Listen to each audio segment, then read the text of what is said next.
Finally bazooka എന്ന ചിത്രത്തിൻ്റെ ആദ്യ റെസ്പോൺസ് ഇപ്പോൾ ആരാധകർക്ക് മുന്നിൽ പുറത്തുവന്നിരിക്കുകയാണ്. അതിൻ്റെ ഏറ്റവും പുതിയ അപ്ഡേഷനാണ് ഇന്നൊരു വീഡിയോ ഭാഗത്ത്. വീഡിയോയിലേക്ക് വരുമ്പോൾ വീഡിയോ ലൈക്ക് ചെയ്യുക, ചാനൽ സബ്സ്ക്രൈബ് ചെയ്യാൻ വേണ്ടി ശ്രമിക്കുക. മമ്മൂട്ടി, ദിവ്യ പിള്ളെ, ഷൈം ടോം ചാക്കോ എന്നൊക്കെ പ്രധാന കഥാപാത്രങ്ങളായി ഇന്ന് ഏപ്രിൽ 10 റിലീസിനെത്തിയ ചിത്രമായിരുന്നു ബസൂക്ക. എല്ലാ സിനിമാ പ്രേമികളും ഒരേപോലെയായിരുന്നു ബസൂക്ക എന്ന ചിത്രത്തിൻ്റെ റിലീസിനായി കാത്തിരുന്നത്.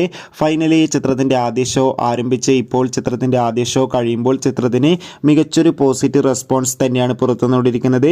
ചിത്രം മികച്ചൊരു ആക്ഷൻ ത്രില്ലർ ചിത്രമാണെന്നും ചിത്രത്തിൽ മമ്മൂട്ടിയുടെ അതിഗംഭീരമായ ലുക്കും മികച്ച അഭിനയവും മികച്ച പെർഫോമൻസും ഒക്കെ കാണാൻ വേണ്ടി സാധിക്കുന്നുണ്ടെന്ന് റിപ്പോർട്ടുകൾ സൂചിപ്പിക്കുകയാണ്. എന്തായാലും ബസൂക്ക എന്ന ചിത്രത്തിൻ്റെ കൂടുതൽ അപ്ഡേഷൻ അറിയാൻ വേണ്ടി കാത്തിരിക്കാം. ചിത്രത്തിന് വേണ്ടി എത്ര പേര് കാത്തിരുന്ന് തീർച്ചയായും കമൻറ്റ് ബോക്സിൽ രേഖപ്പെടുത്തുക. കൂടുതൽ സിനിമാ വാർത്തകൾ പെട്ടെന്ന് ലഭിക്കാൻ ചാനൽ ഇപ്പോൾ തന്നെ സബ്സ്ക്രൈബ് ചെയ്യുക. മാർച്ച് മാസം ധാരാളം ചിത്രങ്ങൾ OTT റിലീസ് ചെയ്യും. ചാനൽ ഭാഗം പരിശോധിച്ചാൽ നിങ്ങൾക്ക് ആ വീഡിയോയ്ക്ക് കാണാൻ വേണ്ടി സാധിക്കും. അതൊക്കെ ഒന്ന് കാണുക. ബൈ.